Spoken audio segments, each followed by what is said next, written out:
У Словакии установлено новое свято, новий старий праздник. Що то за праздник у Словакії? 28 октября 18 року провозгласилося, і навіть без виборів провозгласили президентом Масарик. Перше провозглашення республіки є історичним для чехів і словаків. Ну от словаки довгий час не хотіли ніч мати з чехами. Вони хотіли самі, вони май славні, май древні, але потім дійшло до них, і нині парламент підтвердив, що все-таки включити 28 октября як праздничний день. Так що ми назвемо його, як ви кажете, старий новий праздник. Як у нас старий новий рік, так і у них тут старий новий праздник. Но, я повторюся, велике славне діло, мабуть, словаки, якщо вони цю дату включили, бо ця дата дуже важна і для русинов Пряшівщини, які входили в состав Чехословакії як русини. І нині тот регіон русинський історично, і він мав бути історичний, як русинський. І там, правда, нині всталося пару сіл русинських, де по-русинськи говорять, все остальне вже з'їла словакізація. Однако, именно этот праздник, дата, напоминає, що в началі создання Чехословакії приймали участь і русини. У світлі цього праздника возникає такий вопрос. Які настоящі дати создання Словакії, Чехії і Подкарпатської Руси? Для нас, русину, треба пам'ятати такі дати. День провозглашення Чехословакії, Першої Республіки, 28 октября 1918 года, а для словаків перше провозглашення незалежності 1993 рік, коли се розділили. Но ні чехи, ні словаки ніч не хочуть споминати ще про одну дату. 21 ноября 1938 года Чехословакія парламентським путем превратилася у федеративну державу трьох національних республік – Чехія, Словакія і Подкарпатська Русь. Законом 328 от 21 ноября 1938 года. І важно розуміти, що іменно в 1938 році була провозглашена незалежність Словакії від Чехії. І ми думали, що іменно ця дата могла також бути пам'ятна для словаків. Чому вони ото не рахують? Вопрос другий. Ми, русини, цю дату помнимо, бо на 38 рік, на 21 ноября, Подкарпатська Русь була сформована парламентським путем, не революціями, не переворотами, а путем законним, як національна автономна республіка, со своїм парламентом, со своїми властями, школами, державним язиком русинським у составі Федеративної Чехословакії. І коли нам говорять, откуда нам треба знаходити юридичну точку, то ми кажемо іще одна дата – 1919 році, коли Центральна Руська Народна Рада у Ужгороді від імені всіх регіональних народних русинських рад провозгласила желання войти в состав новообразованої Чехословакії.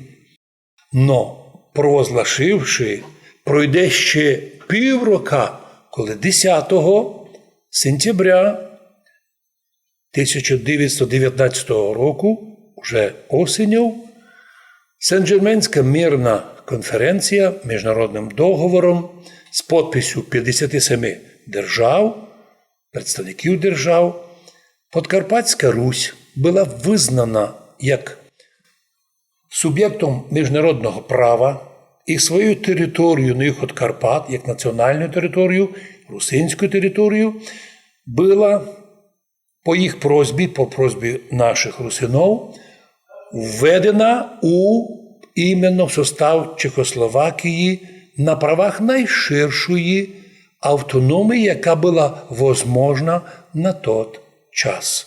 І того для нас, русинів, іще одна дата – 10 сентября 1919 року. Но у нас іще, русинів, одна дата добавилася, бо коли нас приєднали 29 червня 45 року до Радянського Союзу, міжнародним договором про Закарпатську Україну, який сьогодні в українській Конституції не значиться, не фіксований, то ми тоді були безправні. Нас туди приєднали, нас до Радянської України без нас. Ніхто не питав жителів Подкарпатської Русі, куди хочуть йти. Просто танки зайшли, армія вийшла, думався, не вернула, і так произошла анексія Республіки Подкарпатська Русь, яку потім уже в составі Радянської України, комуністичної, большевицької, од нас забрали всі права, превративши республіку на просту рядову область. І тому теж дата нам пам'ятати її треба, це скорбна дата.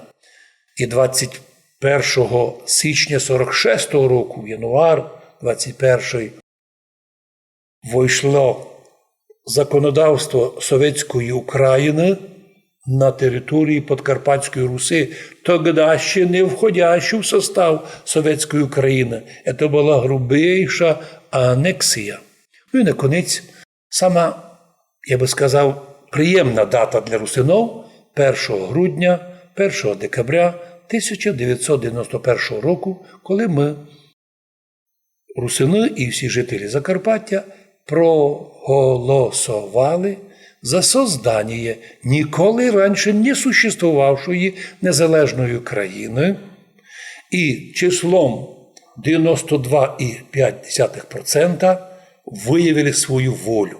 Но эта воля була об'єднана з волею 78%, по котрому русини і жителі Закарпаття предлагали і виділи, і чувствують себе як автономна часть у составі незалежної України. Історія пішла по другому путі.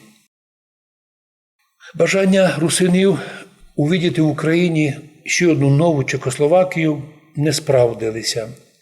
Репресії, гонення, униження, оскорблення, судебні репресії проти русинов оказали і доказали, що Україна не хоче признати русинів як окремий народ на їх же власній території, котра до 45-го року ніколи не входила ні в склад ні Совєтського Союзу, ні царської історії, ні Малоросії. Ніколи. Ніколи. Ніколи. І хто з нами не согласний, сядьте з нами за стіл, ми з вами проведемо діалог. Но нині, та дата нам чому, кажу, приємна? Бо впервые це була воля народу. Це було 92%. То було дійсно голос народу. А тому в цій державі ми державотворчий народ, навіть не з того, що і не визнані, юридично, де юре так. Тобто законно так. Де-факто, ну що ж, будемо чекати, коли українські юристи і чиновники виростуть до уровня європейської демократії, і тоді може щось зміниться. Ну, по крайній мірі, ми, русини, вміємо ждати, чекати.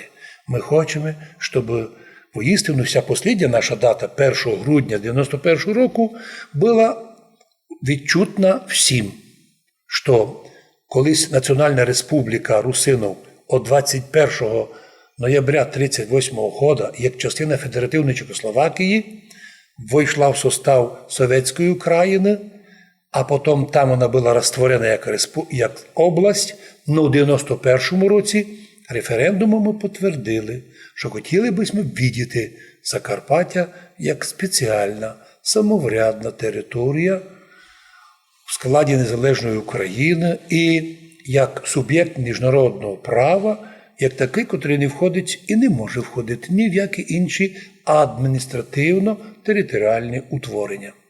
За такі розговори даже призивів к сепаратизму русинов не було і не предвидиться, тому що ми вдома. Границі наші Закарпаття совпадають із границями Подкарпатської Русі, ми ж просимо Бога, Господи, поможи нам, що як би нас не додівали, не унижали, не обзивали, як би нас не травили запроданців журналістів і различних націоналістів, ми вдома, ми нікого не боїмося. І люди наші русини живуть компактно. В наших русинських селах до 95% русинів у селі. І головне, що ми тепер всю силу даємо на історію, язик, культуру, літературу і допомагати в'єдно громадянам України, якими ми являємося, держати єдинство цієї держави.